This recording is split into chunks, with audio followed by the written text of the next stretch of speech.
Hello friends, आप लोग कैसे हैं। उम्मीद करता हूं कि आप लोग अच्छे होंगे। देखिए, मैं आप लोगों को अलजेब्रा चैप्टर पढ़ा रहा हूं और ये अलजेब्रा चैप्टर का क्लास नंबर 20। अब हम लोग सीट नंबर 4 के क्वेश्चंस को सॉल्व करेंगे। और आज के इस क्लास में अगर आप देखेंगे तो सबसे पहले मैं आपको कॉन्सेप्ट बताऊंगा, फिर क्वेश्चंस को हम लोग सॉल्व करेंगे। हम लोग क्या कॉन्सेप्ट पढ़ने वाले हैं, यहाँ पे देखिए मैंने लिखा है concept of value putting method. यानी अगर हम लोग किसी भी क्वेश्चंस को वैल्यू पुट करके सॉल्व करना चाहते हैं तो उसमें हमको 4-5 बातों को ध्यान में रखना होगा, क्योंकि अगर आप उन बातों को फॉलो नहीं करेंगे ना तो आपका आंसर गलत आ जाएगा। तो किसी भी क्वेश्चंस को वैल्यू पुट करके अगर आप सॉल्व करना चाहते हैं तो 4-5 बातों को ध्यान में रखना होगा। मैं सारी पॉइंट आपको लिख दूंगा, आप टेंशन ना लीजिए। सबसे पहले अगर मैं बात करूं तो आप किसी इक्वेशन में क्या देखने को मिलेगा। अगर मैं आपसे ये कहूं कि किसी भी समीकरण में आपको क्या देखने को मिलता है, आपको आंसर वेरिएबल देखने को मिलता है और नंबर हमको देखने को मिलता है। ठीक है, तो अगर मैं यहाँ पे बात करूं, अगर आप किसी भी इक्वेशन में देखेंगे, तो आपको क्या चीज देखने को मिलती है। आपको आंसर, अगर हम लोग किसी भी इक्वेशन की बात करें, समीकरण की बात करें, तो हमको वेरिएबल देखने को मिलता है। क्या देखने को मिलता है? वेरिएबल देखने को मिलता है। और क्या हमको कांस्टेंट देखने को मिलता है। यही तो है आपके, हाँ सर, ये हमको चीजें देखने को मिलती है। ये वेरिएबल क्या होता है और कांस्टेंट क्या होता है, अभी मैं आपको बता रहा हूं। जैसे वेरिएबल का मतलब आप ए बी सी ले सकते, एक्स वाई जेड भी ले सकते, कोई दिक्कत नहीं। जैसे वेरिएबल का मतलब ये हो जाएगा कि ए, किसी भी प्रश्न में देखेंगे तो ए बी सी रहेगा, या एक्स वाई जेड, या इनके अलावा भी कोई और नंबर ले सकता है, पी क्यू आर भी ले सकते हैं। ठीक है, पी क्यू आर भी आप ले सकते हैं। ऐसे नंबर आपको देखने को मिलेंगे इक्वेशन में, समीकरण में। ठीक है, ऐसे नंबर आपको समीकरण में देखने को मिलेंगे। ये बात समझ में आ गई। अगर आपने देखा होगा तो किसी भी इक्वेशन में या किसी भी प्रश्न में या किसी भी सवाल की बात करें तो आपने देखा होगा तो क्या इनके मान समान होते हैं? क्या आपके सर इनके मान समान नहीं होते? हर एक सवाल में देखेंगे तो अलग अलग सवाल में इनके मान क्या होता है, अलग अलग होते हैं। तो अगर मैं यहाँ पे ये पॉइंट लिखूँ ना, अगर मैं यहाँ पे ये पॉइंट आपके लिए लिखूं कि जो इनके मान हैं वो फिक्स नहीं होते, इनके मान क्या होते, चेंज होते रहते हैं। तो अगर मैं ये बात लिखूं ना कि अलग अलग प्रश्न में इनके मान अलग अलग होते हैं, तो ये लिखने की जरूरत है क्या? चलिए मैं लिख दे रहा हूँ, ताकि अगर आप नोट्स का रिवीजन करें ना तो मेरी बात आपको ध्यान में आए कि मैं आपको क्या बताया हूँ। अलग अलग प्रश्न में इनके मान अलग अलग होते हैं। यानी इनके जो मान है ना वो फिक्स नहीं होते, अलग अलग होते हैं। ठीक है, यानी अगर देखें तो ये सब क्या है, आपने सर ये सब जो वेरिएबल है a b c x y z p q r, कुछ भी इस तरह से अगर लिख देंगे तो ये सब क्या वेरिएबल काउंट किया जाएगा। और इनके अगर आप मान देखेंगे तो किसी सवाल में कुछ मान दिया रहेगा, किसी सवाल में कुछ और मान दिया रहेगा, और किसी सवाल में कुछ और मान दिया रहेगा। यानी अलग अलग आपको मान देखने को मिलेंगे। तो यही पॉइंट मैंने लिखा है। तो इस वजह से हम लोग कहते हैं क्या, ये फिक्स नहीं है, ये क्या फिक्स नहीं है। लेकिन अगर कांस्टेंट की बात करूँ ना, यहाँ पे अगर मैं यहाँ पे कांस्टेंट की बात करूँ, जैसे यहाँ पे 1 लिख दिया मैंने, 2 लिख दिया, 3 लिख दिया, 0 लिख दिया, -1 -2, इस तरह से अगर मैं लिख दूँ तो ये कैसे हैं आपके सर, ये जो है ना इनके मान क्या होते हैं, फिक्स होते हैं। अगर मैं आपसे बात कहूँ तो इनके मान क्या होते हैं, इनके मान क्या है, फिक्स है। यानी इनके मान इनके जो मान है ना वो परिवर्तित नहीं होंगे, इनके मान क्या फिक्स है, इनके मान फिक्स है। अगर ये फिक्स है तो इसी वजह से हम इसको क्या बोलते हैं, कांस्टेंट बोलते हैं। यानी इसका मान चेंज होने वाला नहीं है। लेकिन इसका जो मान है वो फिक्स नहीं है। यहां पे आप लिख सकते हैं लेकिन इनके मान फिक्स नहीं है। यानी अलग अलग सवाल में देखेंगे तो अलग अलग आपको देखने को मिले नहीं है। ये पॉइंट क्लियर हो गई आपको? हाँ सर, ये पॉइंट हमको क्लियर हो गई। मैंने आपको यही बोला कि अगर किसी भी समीकरण में आप देखेंगे, किसी भी इक्वेशन में देखेंगे तो आपको क्या चीज देखने को मिलती है, या तो एबीसी आपको देखने को मिलेगा, या एक्स वाई जेड देखने को मिलेगा, या पी क्यू आर देखने को मिलेगा, या डॉट डॉट करके और भी कुछ आपको देखने को मिल सकता है। अब यहाँ पे देखेंगे तो और यानी इक्वेशन में देखेंगे तो आपको ये वाली भी चीज नजर आती है, और इक्वेशन में देखेंगे तो ये मान भी आपको नजर आता है। इन दोनों को मिलाकर के ही तो समीकरण बनता है। आपको यहाँ से इन दोनों को मिलाकर के ही हम लोग क्या करते हैं, इक्वेशन बनाते हैं। तो अगर मैं यहाँ से कह दूं ना कि इन दोनों का यूज करके इक्वेशन बनाते हैं, ठीक है, अगर मैं ये लाइन लिख दूं तो कोई दिक्कत नहीं है। दोनों का यूज करके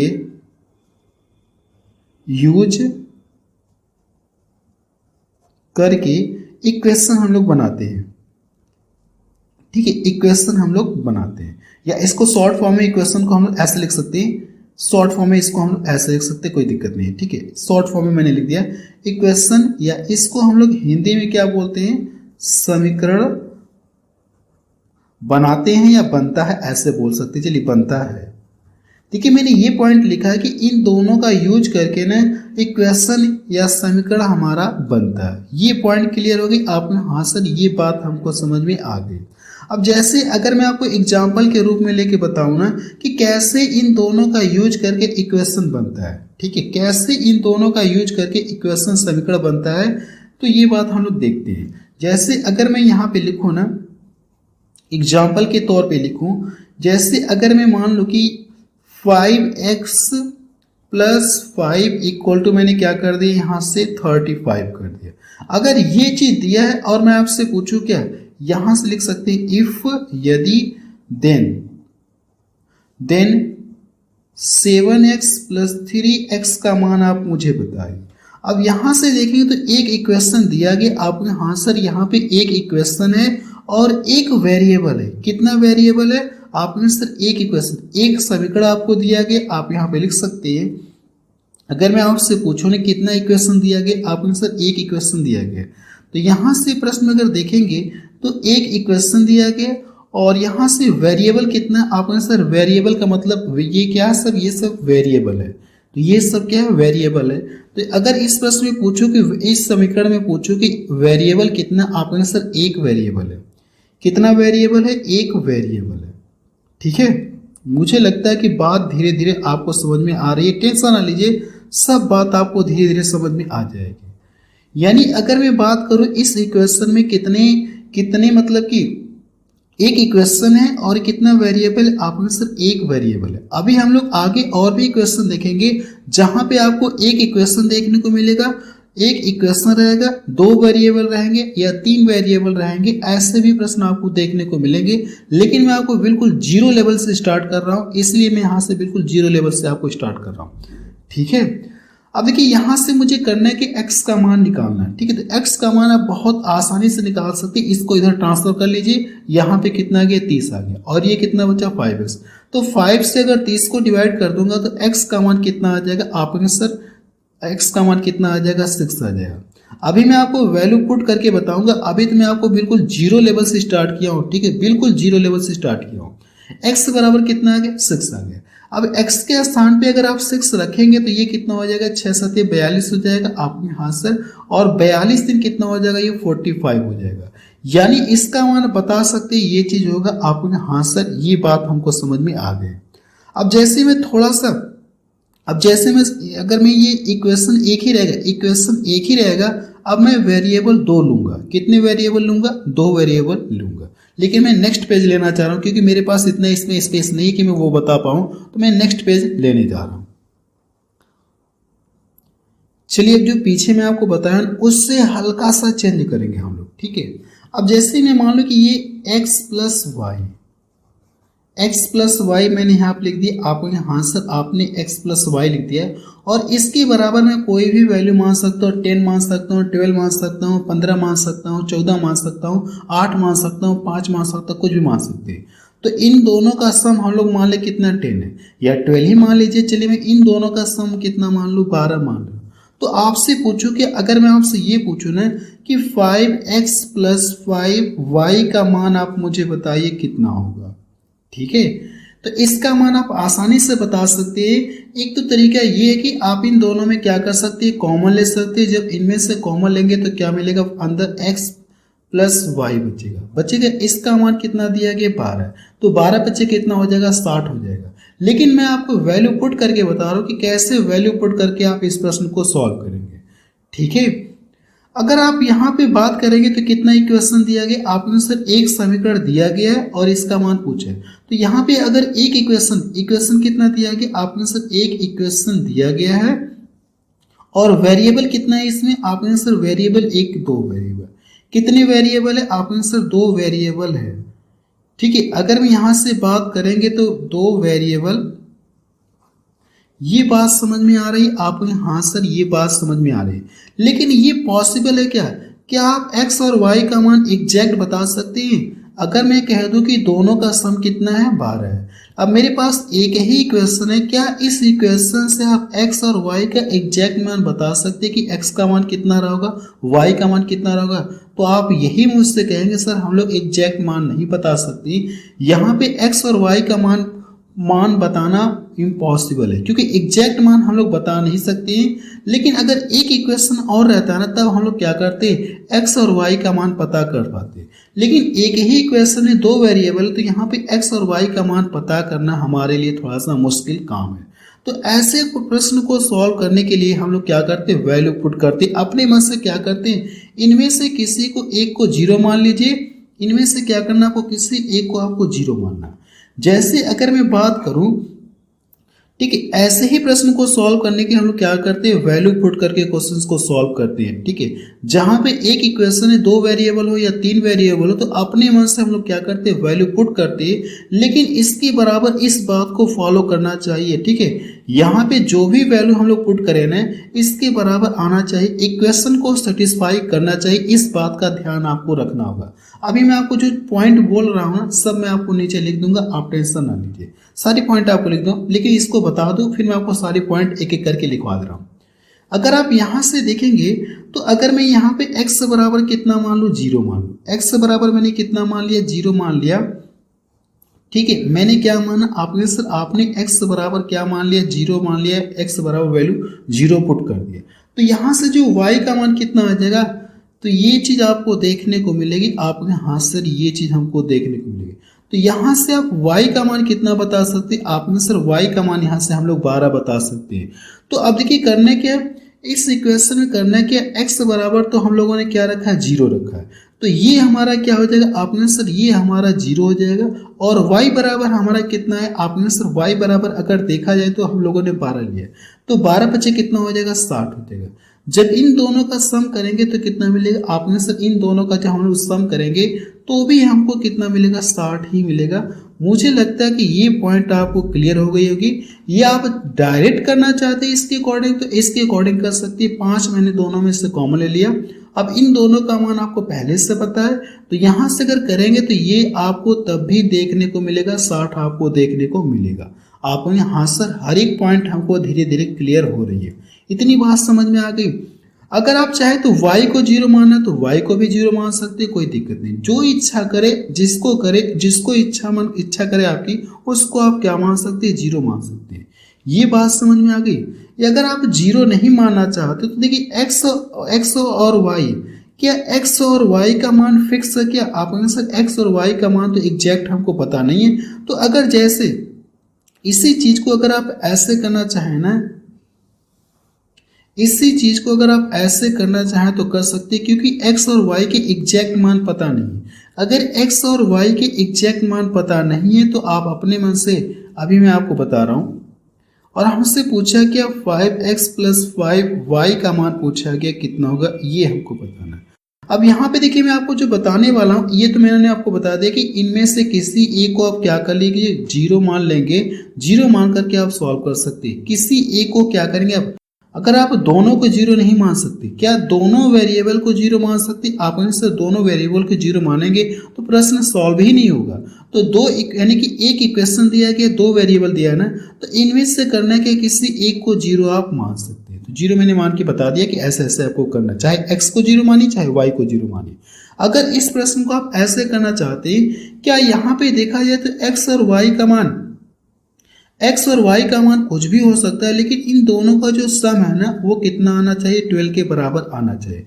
तो आप अपने मन से कुछ भी मान सकते, अपने मन से x का मान कुछ भी ले सकते और y का मान कुछ भी ले सकते, लेकिन कंडीशन ये है कि दोनों का जो सम है ना वो 12 के बराबर आना चाहिए। इस बात का ध्यान रहे आपको। जैसे अगर मैं x को कितना मान लूँ, चलिए मैं x को मैंने 10 मान लिया, तो इसको मुझे कितना लेना होगा, आपने सर इसको अगर आप लेना चाहेंगे तो 2 आपको लेना होगा।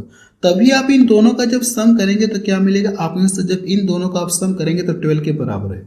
तो अगर मैं यहाँ पे x से बराबर क्या रखूंगा, 10 रखूंगा, y बराबर कितना रखूँ तो 2 रखूँ, तो भी इनको सॉल्व करेंगे तो मान कितना आएगा, 60 ही आएगा। जो यहाँ पे मान आया है ना वही मान यहाँ पे भी आएगा। अब देखिए यहाँ पे अगर मैं x बराबर कितना रख दूँ 10, तो ये 50 हो गया। अगर y बराबर 2 रखेंगे तो ये कितना हो जाएगा, 10 हो जाएगा। जब इनको ऐड करेंगे तो कितना मिलेगा, आपने सर तब भी हमारा आंसर कितना आएगा, 60 ही आएगा। ये बात क्लियर हो गई आपने, हाँ सर ये बात हमको पूरी तरह से क्लियर है। क्लियर है कि नहीं क्लियर है आपने, हाँ सर पूरी तरह से क्लियर, कोई डाउट नहीं है। अब जैसे यहाँ पे अगर मैं अपने मन से कुछ और मान सकता हूँ, चलिए x को हम लोग कितना मान ले, 3 मान रहे हैं। अगर मैं x को 3 मान लूँ या 5 मान सकते, कुछ भी मान लीजिए, जो इच्छा करे वो मानिए। 3 मानेंगे, अगर x का मान 3 लेंगे तो इसका मान कितना लेना होगा, 9। तो 9 3 कितना हो जाएगा, 12 आपको मिलेगा। यानी कि दोनों का जो सम है ना इस इक्वेशन को क्या करना चाहिए, सेटिस्फाई करना चाहिए। तो अब देखिए यहाँ से ये चीज आ गया, तो x बराबर मैंने क्या माना, आपने सर x बराबर आपने 5 माना। तो अगर आप इसमें रख के जब सॉल्व करेंगे तो कितना मिलेगा, 5 25 हो जाएगा। y का मान कितना रखेंगे, 7, 7 25 कितना हो गया, 35। जब इन दोनों का सम करेंगे तो भी आपको कितना मिलेगा, 60 ही आपको देखने को मिलेगा। यानी आप x और y का अपने मन से कुछ भी मान सकते, अपने मन से x और y का मान कुछ भी आप रख सकते हैं अपने मन से। लेकिन इस इक्वेशन को फॉलो करना चाहिए, यानी कि दोनों का जो सम है ना वे 12 के बराबर आना चाहिए। आप होंगे हाँ सर आपने हमको ये बात पूरी तरह से क्लियर कर दी। अब जैसे देखिए मैं आपको एक इक्वेशन और लिख रहा हूं यहाँ पे। जैसे अगर मैं यहाँ पे लिख दूं एक इक्वेशन और मैं यहाँ पे लिख रहा हूं, जैसे अब मैं यहाँ से x plus y plus z मैंने यहाँ पे कर दिया इक्वल टू क्या कर दिया, 0 कर दिया। अगर ये दिया गया है, अब जैसे मैं यहाँ पे एक प्रश्न लिख रहा हूँ, इफ x plus y plus z बराबर 0, तो अगर मैं आपसे पूछूं क्या, देन मैं आपसे पूछूं क्या एक्स स्क्वायर बटे वाई जेड कर लेते हैं हम लोग। चलिए वाई जेड में कर रहा हूँ, y z plus x square हो गया, यहाँ पे वाई स्क्वायर हो जाएगा, और ये यानी कि क्रम में चलता रहेगा। वाई के बाद क्या आता है, जेड आता है, जेड और जेड के बाद एक्स आ जाएगा। इस तरह से ये क्रम में चलता रहेगा। तो x हो गया, y हो गया, अब यहाँ पे क्या रहेगा, z स्क्वायर रहेगा, और नीचे z है तो ये x हो जाएगा, x के बाद क्या आता, y आता है। ठीक है, अब मैं आपसे इसका मान पूछूं तो इसका मान आपको बताना है कि कितना आएगा। अब मेरी बातों को ध्यान से सुनिएगा, यहाँ पे कितना इक्वेशन है, आपने सिर्फ एक इक्वेशन है। समीकरण कितना दिया गया, एक समीकरण दिया गया, और वेरिएबल देखेंगे तो कितना दिया गया, 3 वेरिएबल है। तो अगर मैं इस बात को यहाँ पे लिखूँ ना कि इस प्रश्न में अगर आप देखेंगे तो एक इक्वेशन दिया गया, आपने हाँ सर एक इक्वेशन दिया गया, और वेरिएबल कितना है, 3 वेरिएबल है। कितने वेरिएबल है, आपने सर 3 वेरिएबल है। ये आपको साफ साफ नजर आ रहा है, आपने हाँ सर ये साफ साफ नजर आ रहा है। देखिए इस क्वेश्चन को सॉल्व करने के लिए ना कुछ कॉन्सेप्ट होता है, मैं आपको पॉइंट पहले लिखवा दे रहा हूँ, फिर मैं आपको इस प्रश्न को सॉल्व कराऊंगा। तो पहले मैं आपको जो पॉइंट लिखने जा रहा हूँ वैसे तो मैं सॉल्व करा सकता हूँ, लेकिन यहाँ पे कुछ पॉइंट नोट में हम लोग लिखते हैं। ठीक है, यहाँ पे कुछ पॉइंट नोट में लिखते हैं कि अगर देखिए 1 से अधिक वेरिएबल आ गए या 2 से अधिक वेरिएबल आ गए तो इस केस में आप क्या मान सकते हैं, किसी एक को 0 मानिए। अगर एक को 0 मानने से सॉल्व नहीं हो रहा तो फिर अगले वेरिएबल को आप 0 मान सकते हैं। तो यही सारी कुछ पॉइंटें होती है, मैं आपको कुछ पॉइंट लिख दे रहा हूँ ताकि आपको जब भी आप वैल्यू पुट करके क्वेश्चंस को सॉल्व करें तो कोई कंफ्यूजन आपके दिमाग में नहीं होनी चाहिए। तो इसी कंफ्यूजन को दूर करने के लिए मैं आपको यहाँ पे नोट में कुछ पॉइंट लिखवा रहा हूँ। नोट में हम लोग कुछ पॉइंट को लिखते हैं, इंपॉर्टेंट पॉइंट, और ये इंपॉर्टेंट पॉइंट है। यहाँ पे देखिए मैं लिख रहा हूँ। अगर पहली पॉइंट की मैं बात करूँ ना, तो अगर आप देखेंगे तो किसी भी क्वेश्चन में इक्वेशन कम है, जैसे कि अगर किसी भी क्वेश्चन में देखिए तो इक्वेशन यानी कि समीकरण क्या है, इक्वेशन जो एक ही है, लेकिन वेरिएबल क्या है, वेरिएबल अगर ज़्यादा है ना, वेरिएबल ज़्यादा है तो वहाँ पे हम लोग पुट कर सकते हैं, वैल्यू पुट करके क्वेश्चंस को सॉल्व कर सकते हैं, ठीक है। लेकिन कंडीशन ये है कि इस समीकरण को सेटिस्फाई करना चाहिए। यहाँ पे जो भी वैल्यू आप पुट करेंगे इसको ये इक्वल टू 0 होना चाहिए, इस बात को यानी इस समीकरण को या इस बात को फॉलो करना चाहिए।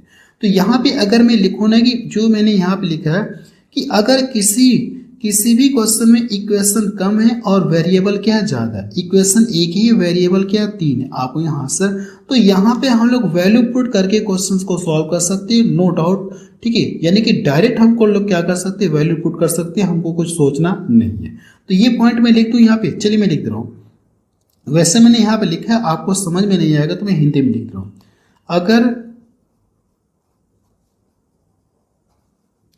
अगर किसी क्वेश्चन में इक्वेशन कम है, यानी समीकरण कम है और वेरिएबल ज़्यादा हैं, वेरिएबल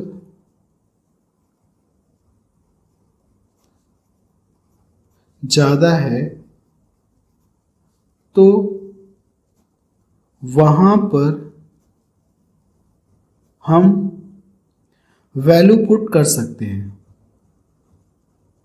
ठीक है।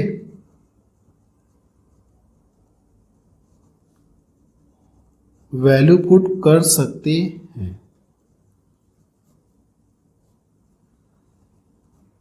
ठीक है। मुझे लगता है ये पॉइंट आपको क्लियर हो गई, आप हाँ सर ये पॉइंट हमको क्लियर हो गई।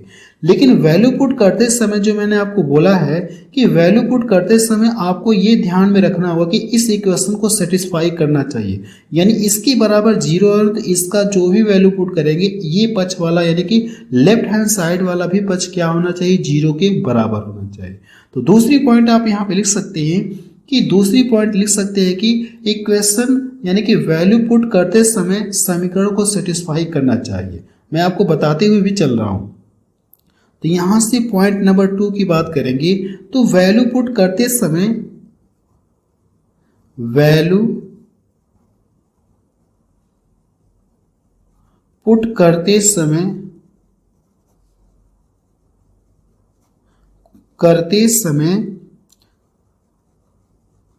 समीकरण को यानी इक्वेशन बोल सकते हैं, समीकरण को सेटिस्फाइड भी होना चाहिए। ऐसा नहीं कि हम लोग अपने मन से कोई भी वैल्यू माने जो इस इक्वेशन को संतुष्ट ना करे, ठीक है। यानी कि लेफ्ट हैंड साइड बराबर राइट हैंड साइड के इक्वल ना है, तो ऐसा कुछ भी नहीं करना है। यानी मुझे ऐसी वैल्यू पुट करना है कि जो इस इक्वेशन को क्या करे, सेटिस्फाई करे। 2 पॉइंट मैं आपको लिखवा चुका हूँ। देखिए 2-3 पॉइंट और है कि इनमें कभी भी 0 यानी नीचे जो है ना 0 नहीं आना चाहिए, ठीक है। नीचे कभी भी 0 नहीं आना चाहिए, ये पॉइंट भी मैं आपको लिखवा दे रहा हूँ। लेकिन इस पेज में मेरे पास उतना स्पेस नहीं है तो मुझे नेक्स्ट पेज लेना होगा। ये देखिए एक पॉइंट नीचे 0 कभी भी नहीं आना चाहिए, ये पॉइंट मैं आपको नेक्स्ट पेज में लिखवाने जा रहा हूँ। चलिए अगली पॉइंट देखा जाए। देखिए जो मैं पीछे आपको 2 पॉइंट लिखवा चुका हूँ, अब हम लोग तीसरी पॉइंट लिखने जा रहे हैं। अब देखिए ये इक्वेशन है, जैसे कहने का मतलब कि अगर आप किसी भी इक्वेशन में 1 को 0 मान रहे हैं, अगर 1 को 0 मानने से आपका प्रश्न सॉल्व नहीं हो रहा तो आप क्या कर सकते हैं, अगले वाले को भी 0 मान सकते हैं। क्या ये पॉइंट मैं लिख दूँ? आप यहाँ से लिख दीजिए। अगर जैसे मैं ये कह दूँ कि दिए गए इक्वेशन में, या ऐसे बोल सकते हैं कि दिए गए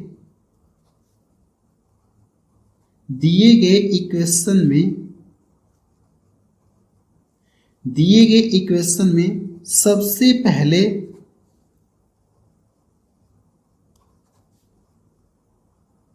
एक वेरिएबल को हम लोग करते क्या, वेरिएबल को 0 करें। अगर हम लोग एक वेरिएबल को 0 कर दिए, ठीक है, देखिए मैंने लिखा है कि दिए गए इक्वेशन में सबसे पहले एक वेरिएबल को जीरो करें। अगर क्वेश्चन अभी भी सॉल्व नहीं हो रहा तो अगले वेरिएबल को आप यानी कि दूसरे वाले वेरिएबल को आप जीरो कर सकते हैं। यहां पे अगर मैं लिखूं ना, अगर अगर क्वेश्चन फिर भी सॉल्व नहीं हो रहा है, फिर भी सॉल्व नहीं हो रहा है तो किसी दूसरे वेरिएबल को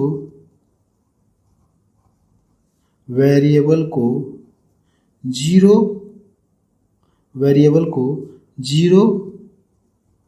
बना ले।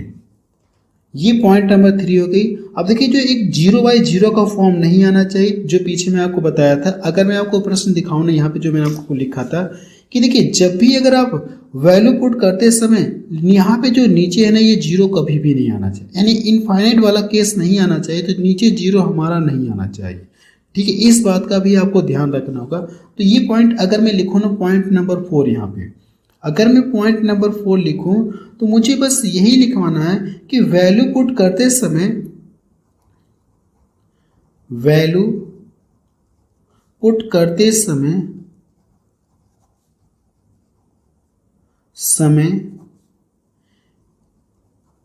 नीचे कभी भी 0 नहीं आना चाहिए, नीचे कभी भी 0 नहीं आना चाहिए। मुझे लगता है कि चौथी पॉइंट आपको क्लियर हो गई। आपको यहां से चौथी पॉइंट हमको क्लियर हो गई होगी। अब पांचवी पॉइंट मैं आपको लिखवा रहा हूं। पांचवी पॉइंट ये है कि अगर जैसे कहने का मतलब है कि अगर वेरिएबल को जीरो करने पर भी आपका प्रश्न सॉल्व नहीं हो रहा है, इक्वेशन को सेटिस्फाई नहीं कर रहा है, तो उस केस में आप क्या कर सकते हैं, अपने मन से ABC या XYZ जो भी वेरिएबल दिया गया हो, तो उनके स्थान पे कोई छोटी वैल्यू रखेंगे जो इक्वेशन को सेटिस्फाई करे, जो इक्वेशन को क्या करे, सेटिस्फाई करे। अपने मन से कोई ऐसी वैल्यू आप रख सकते हैं, लेकिन छोटी से छोटी वैल्यू आपको रखना होगा। क्या ये पॉइंट आपको लिखवा दो कि रहने दो? चलिए मैं यहाँ पे लिख रहा हूँ कि जैसे अगर वेरिएबल को जीरो करने पर प्रॉब्लम हो रही है, प्रश्न सॉल्व नहीं हो रहा है, ऐसे कह लिया जाए। प्रश्न प्रॉब्लम हो रही है या प्रश्न सॉल्व नहीं हो रहा है, तो उस केस में हम लोग क्या करेंगे, XYZ को, यानी कि हम लोग क्या करें, XYZ के स्थान पे सबसे छोटा मान रखेंगे और इक्वेशन सेटिस्फाई भी होना चाहिए, इस बात का ध्यान रखें। तो अगर मैं ये पॉइंट लिखूं ना,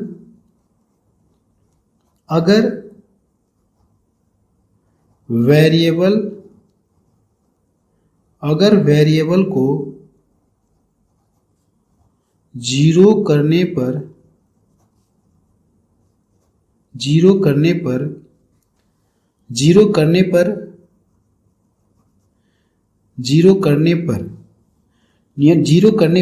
नीचे 0 आ जा रहा है, करने पर नीचे,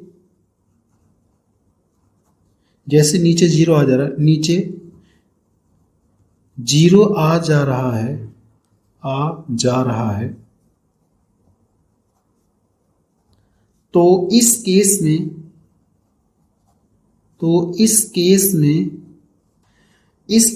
XYZ या ABC के स्थान पे आप कोई भी वैल्यू रख सकते हैं, लेकिन छोटी वैल्यू रखनी है। तो इस केस में हम लोग क्या कर सकते हैं, वैल्यू को, यानी कि इस केस में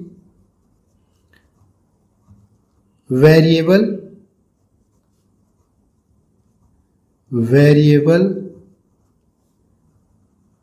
के स्थान पर कोई छोटी वैल्यू रख सकते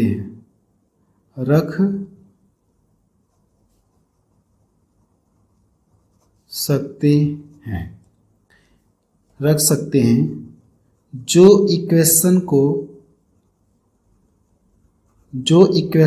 समीकरण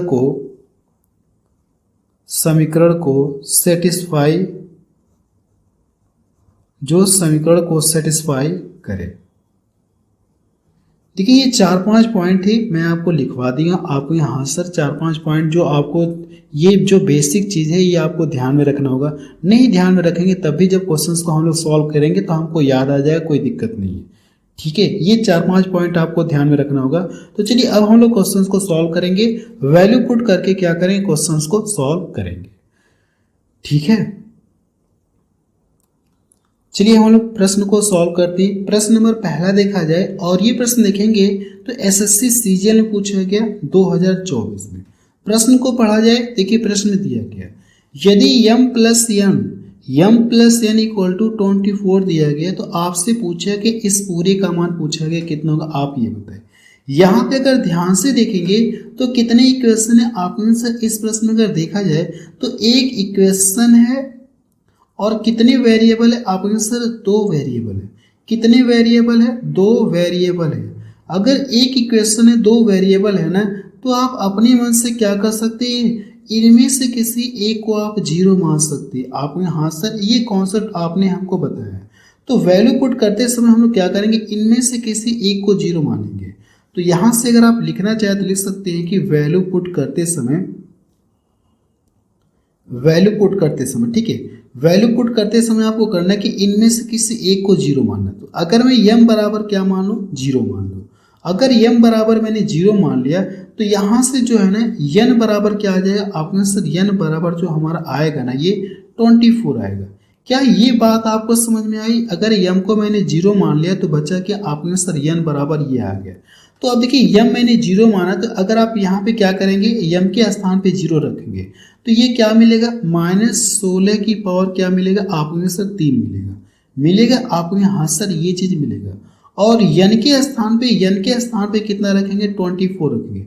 अगर आप इसके स्थान पे 24 रखेंगे और इसको घटाएंगे तो 16 आपको मिलेगा। आपने हाँ सर 16 हमको मिलेगा। तो 16 की पावर कितना हो जाएगा, 3 हो जाएगा। अब ये देखिए पावर ऑड है ना, आपके हाँ सर ये पावर देखिए ऑड है। अगर ये पावर ऑड है तो ये क्या, यानी कि 16 को जो प्रसार करे तो ये हमारा निगेटिव मिलेगा और ये हमारा क्या मिलेगा, पॉजिटिव। निगेटिव पॉजिटिव आपस में कट जाएंगे, या डायरेक्ट यहीं से आप काट सकते, आप हाँ सर डायरेक्ट हम लोग यहीं से काट सकते, कोई दिक्कत नहीं। तो यहाँ से इसका जो आंसर है ना वो कितना आ जाएगा, आपको सर इसका आंसर हमारा 0 आ जाएगा। देखिए वैल्यू पुट करके ना, यानी कि वैल्यू पुटिंग मेथड से आपने इस क्वेश्चन को बहुत जल्दी सॉल्व कर दिया। इनमें से करना है कि किसी एक को आप 0 मान लीजिए, चाहे n को 0 मानिए, चाहे m को 0 मानिए, जो इच्छा करे आपकी उसको 0 आप मान सकते हैं। तो 0 मानने से ये फायदा हो कि एक का मान मुझे पता चल गया। अब इसमें रख के क्या करना, आपको सॉल्व करेंगे, आपको क्या आ जाएगा, आंसर आ जाएगा। मुझे लगता है कि ये बात आपको समझ में आ गई होगी। चलिए अगला प्रश्न देखा जाए। प्रश्न नंबर 2 देखा जाए, इसमें क्या दिया गया, यदि x + y = 3 है तो आपसे पूछा कि इसका मान कितना होगा, आपको ये बताना है। यहाँ पे अगर आप देखेंगे, थोड़ा सा ध्यान देंगे तो कितने इक्वेशन है, आपने सर एक इक्वेशन है और वेरिएबल कितना है, तो x और y। एक इक्वेशन दिया गया है, और वेरिएबल कितना दिया गया, 2 वेरिएबल। तो जाहिर सी बात है कि इस क्वेश्चन को हम लोग क्या कर सकते हैं, वैल्यू पुटिंग मेथड से इस प्रश्न को सॉल्व कर सकते हैं। आपको करना है कि अपने मन से क्या करना, इनमें से किसी एक को आप 0 मान सकते हैं। तो अगर मैं यहाँ पे क्या करूं, x बराबर में 0 पुट कर दे रहा हूं। अगर x के स्थान पे मैं 0 पुट कर दे रहा हूं तो जो y का मान है ना, y का मान कितना आ जाएगा, आप सर y का मान कितना आ जाएगा, 3। ये 0 हो गया तो बचा क्या, y बराबर 3 आ गया। तो ये x है ना, इसको मैंने 0 माना। देखिए x को 0 माना तो ये पूरा मेरा 0 हो जाएगा और ये भी पूरा मेरा 0 हो जाएगा। तो बचेगा क्या, आपने सर सिर्फ मेरा ये बचेगा, y की पावर 3 बचेगा। तो y का मान कितना दिया गया, 3। तो आप बोल सकते हैं 3 की पावर कितना हो जाएगा, 3। जब इसको प्रसार करेंगे तो इसका मान कितना आ जाएगा, 27। यानी इस प्रश्न का अगर आप आंसर देखेंगे तो कितना आ जाएगा, 27। देखिए वैल्यू पुट करके आप प्रश्न को बहुत आसान तरीके से निकाल लिए, यानी इसका आंसर कितना आएगा आपने लगा लिया। अगला प्रश्न देखा जाए। प्रश्न नंबर 3 देखा जाए, इसमें क्या दिया गया, यदि x + y + 3 इक्वल टू 0 है तो इस पूरे का मान पूछा गया कितना होगा, आपको ये बताना। अब यहाँ पे अगर देखेंगे तो इक्वेशन कितना दिया गया, आपने सर समीकरण 1 है और वेरिएबल कितना है, आपने सर वेरिएबल 2 है। तो अगर यहाँ से देखेंगे तो इक्वेशन कम है, वेरिएबल ज़्यादा है, तो इस केस में आप क्या कर सकते हैं, वैल्यू पुट करके प्रश्न को सॉल्व कर सकते हैं। ये मैं आपको पीछे बता चुका हूँ, पॉइंट नंबर पहले मैंने आपको लिखवाया था। तो यहाँ से देखा है तो हम लोग क्या कर सकते हैं, इनमें से किसी एक को करना कि आपको 0 मानना। तो आप क्या करेंगे, पुट x बराबर क्या करेंगे आप 0, चाहे y को 0 मानिए चाहे x को 0 मानिए, किसी एक को करना है कि आपको 0 मानना। तो मैंने x को 0 मान लिया, तो यहाँ से x को 0 मान लिया तो ये y प्लस 3 ये इधर चला जाएगा दूसरे पक्ष में, तो जो y का मान कितना आ जाए, आपने सर y का जो मान -3 आ जाएगा। क्या ये बात आपको क्लियर है? आपने हाँ सर ये पॉइंट हमको पूरी तरह से क्लियर है, कोई दिक्कत नहीं है। अब जहाँ पे x है उसके स्थान पे 0 रखेंगे, जब 0 रखेंगे तो ये खत्म हो गया, आपने हाँ सर ये खत्म हो गया, ये भी पूरा खत्म हो गया।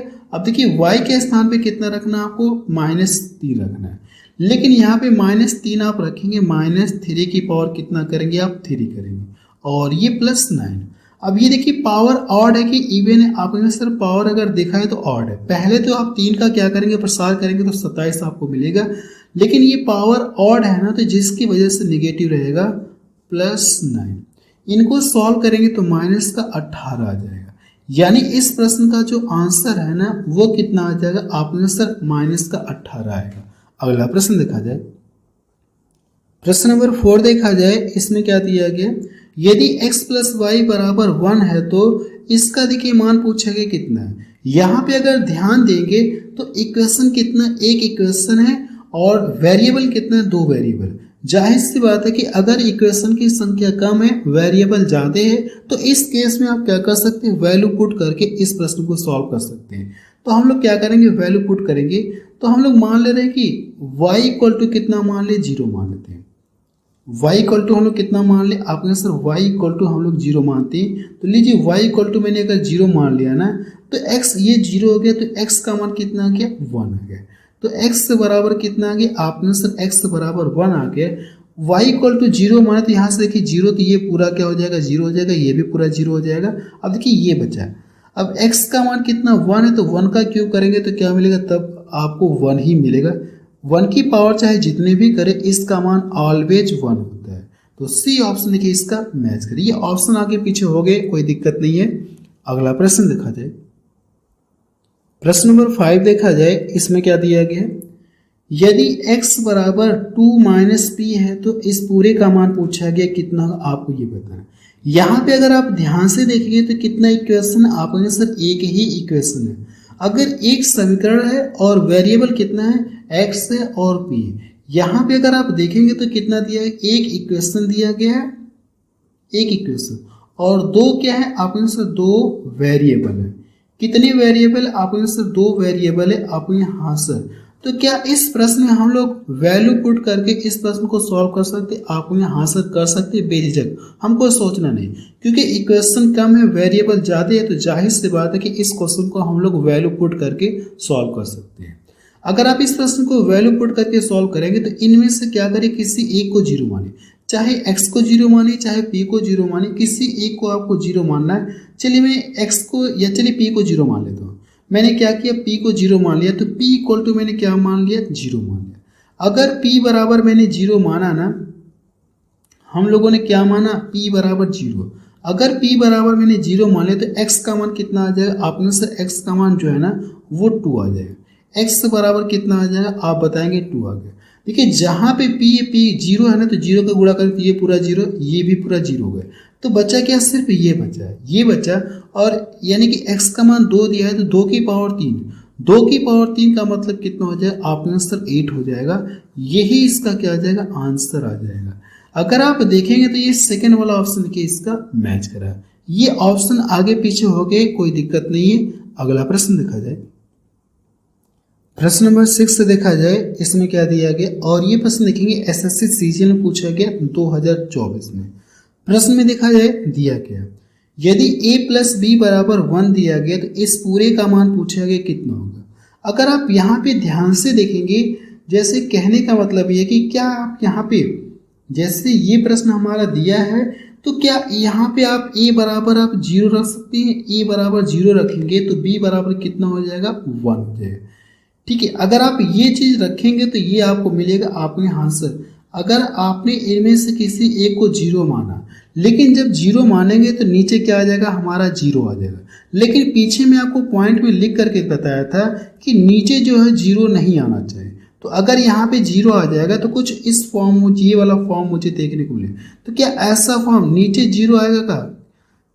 यानी कि नीचे 0 यानी कि 1/0 का फॉर्म नहीं होता है। अगर ये फॉर्म नहीं होना चाहिए, ठीक है, नहीं आना चाहिए। अगर ये फॉर्म नहीं आना चाहिए तो कैसे हम लोग इस प्रश्न को सॉल्व करेंगे? ठीक है, अगर a बराबर या इनमें से किसी एक को आप 0 मानेंगे, किसी भी एक को 0 मानेंगे तो अगर b को 0 माने तो ये लेकिन 0 आ गया। अगर a को 0 मानेंगे तो ये 0 आ गया, तो ये तो पूरा 0 ही हो जाएगा। यानी कहने का मतलब कि नीचे 0 नहीं आना चाहिए, इस यानी कि 1/0 का फॉर्म नहीं आना चाहिए। तो यहाँ पे तो लेकिन 1/0 का फॉर्म आ रहा है, फिर भी इस क्वेश्चन को सॉल्व करना है। तो कैसे आप सॉल्व कर सकते हैं? आप कहेंगे सर इस प्रश्न को अगर हमको सॉल्व करना है ना तो हम लोग क्या करें? 0 तो मान नहीं सकते, इनमें से किसी एक को 0 मान नहीं सकते, लेकिन हाँ ये बात है कि दोनों को जोड़ने पे कितना आना चाहिए? 1 आना चाहिए।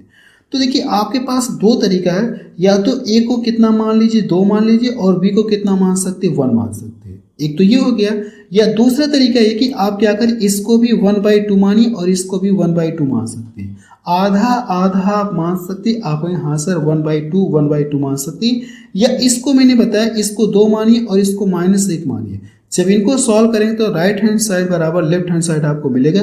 इक्वेशन को सेटिस्फाई कर रहा है, तो चाहे तो आप 2 मानिए चाहे 1 मानिए, या फिर इसको क्या मान सकते हैं, या फिर आप इसको क्या मान सकते हैं, आप इसको a बराबर क्या मान सकते हैं? आप आंसर 1/2 मान सकते हैं, और b बराबर क्या मान सकते हैं? 1/2 मान सकते हैं। तो 1/2 आधा आधा जोड़ेंगे तो एक आपको मिलेगा। चाहे इसको 2 मानिए, किसी तरीके से मान सकते। अब आपके ऊपर डिपेंड करता है कि क्या मान है, ठीक है, जो भी मान सकते, जो आपकी इच्छा करे, कोई दिक्कत नहीं है। अब जैसे अगर मैंने ये चीज माना है ना, तो इस इक्वेशन में अगर रख करके हम लोग सॉल्व करेंगे तो इसका मान देखिए कितना आता है, हम लोग पहले ये चेक करते हैं। अब देखिए यहाँ पे मैंने कितना माना, आपने सर यहाँ पे अगर आप देखेंगे तो a के स्थान पे 1/2 हम लोगों ने माना है, ठीक है, कितना माना? 1/2 माना है। तो अगर आप यहाँ से 1/2 माने हैं, या 2 ही रख लेते हैं, इसको 2 रख लेते और इसको 1 रख लेते, माइनस का 1 रख लेते, ताकि कैलकुलेशन थोड़ा सा आपका आसान हो जाए। चाहे ये रखिए चाहे ये रखिए, जो इच्छा करे वो रखिए। मैं आपको बार बार बता रहा हूँ, जो मन करे वो मान लीजिए अपने मन से, लेकिन इस इक्वेशन को सेटिस्फाई होना चाहिए कि राइट हैंड साइड बराबर लेफ्ट हैंड साइड आना चाहिए। इस बात का ध्यान रखना चाहिए। चाहे ये मानिए चाहे ये मानिए, किसी को भी मान सकती है, मैं बार बार आपको बता रहा हूँ। तो चलिए मैं अगर a बराबर 2 मान रहा और b बराबर मैंने कितना मान लिया? -1 मान लिया। तो यहाँ पे अगर 1 a के स्थान पे मैंने कितना माना? 2। तो यहाँ पे जब रखेंगे इसका स्क्वायर करेंगे तो क्या मिलेगा? आपका आंसर 1 कितना हो जाएगा? 4 हो जाएगा। अब b बराबर मैंने कितना माना? -1। तो -1 का स्क्वायर करेंगे तो क्या मिलेगा? आपको 1 आपको मिलेगा, 1/1 मिलेगा, आपको यहाँ से 1/1 मिलेगा। अब ये 2 दिया गया है, अब इन दोनों का गुणा करना है। जब इन दोनों का गुणा करेंगे तो क्या मिलेगा? -2 हमको मिलेगा। अब देखिए अगर मैं इसको यहाँ से डिवाइड कर दूंगा तो ये क्या? -1, तो ये +1 -1 ये कट जाएगा, तो आखिर फाइनली इसका मान कितना आ जाएगा? 1/4 आएगा। यानी इसका जो मान है ना 1/4 आ रहा है, लेकिन ऑप्शन तो ऐसा मुझे दिया नहीं है। तो इस तरह के प्रश्न को सॉल्व करने के लिए आपको करना क्या है? आपको ऑप्शन में भी क्या करना है? ए और बी का मान रख करके चेक करना है कि किस ऑप्शन को सॉल्व करने पर 1/4 आ रहा है। जिस ऑप्शन को सॉल्व करने पर 1/4 आएगा ना, वही आंसर इसका क्या सही हो जाएगा। अब जैसे यहाँ पे मैं कितना रखूं? ए के स्थान पे क्या रख दूं? ए के स्थान पे अगर मैं 2 रखूंगा तो 2 का स्क्वायर करेंगे 4, लेकिन इसका मान क्या है? माइनस है, तो इसकी वजह से ये क्या हो जाएगा? माइनस का 1/4। लेकिन हमारा जो प्लस का 1/4 है ना, तो ये तो होगा नहीं, इसको हटाइए। अब यहाँ पे देखिए इन दोनों का गुणा करेंगे तो क्या मिलेगा? माइनस का 1/2 मिलेगा। चाहिए कितना? 1/4 चाहिए, प्लस में चाहिए। तो यहाँ पे अगर आप देखेंगे तो 1/2 यानी यहाँ पे 2 रखेंगे और ये -1 का स्क्वायर करेंगे तो क्या मिलेगा? +1 हो जाएगा। तो इनका गुणा करेंगे तो नीचे क्या मिलेगा? आपका आंसर 1/2 हो जाएगा। तो 1/2 नहीं चाहिए मुझे, चाहिए कितना? 1/4 चाहिए। तो एक ही ऑप्शन मेरे पास बचा, अब यही क्या हो जाएगा? सही हो जाएगा। ठीक है, चाहे तो चेक करना चाहे तो चेक कर सकती हैं। तो यहाँ से a का मान कितना दिया गया आपको आंसर 2 का स्क्वायर करेंगे 4 और b का मान -1 है तो जब स्क्वायर करेंगे तो ये क्या हो जाएगा प्लस हो जाएगा। तो ये कितना आ जाएगा 1/4 आ गया। आया कि नहीं आया आपको यहाँ आंसर 1/4 यहाँ पे भी था 1/4 हमारा यहाँ पे भी आ गया।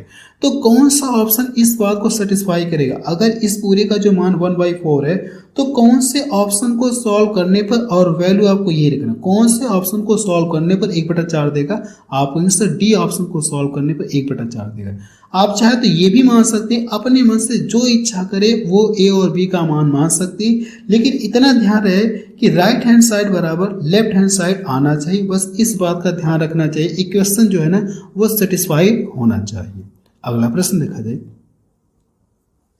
चलिए प्रश्न नंबर 7 से अब मैं आपको अगली क्लास से पढ़ाऊंगा, रहने दे रहा हूं। अब मैं इसके आगे आपको अगली क्लास से पढ़ाऊंगा, ठीक है। यहाँ से हल्का सा चेंज भी है, दिक्कत नहीं है। हम लोग अभी भी क्या करेंगे, वैल्यू पुटिंग मेथड से प्रश्न को सॉल्व करेंगे। लेकिन यहाँ पे देखेंगे तो एक इक्वेशन दिया गया, 3 वेरिएबल दिया गया। बस रहने दे रहा हूँ, इसके आगे मैं आपको अगली क्लास से इसके आगे कंटिन्यू करूंगा।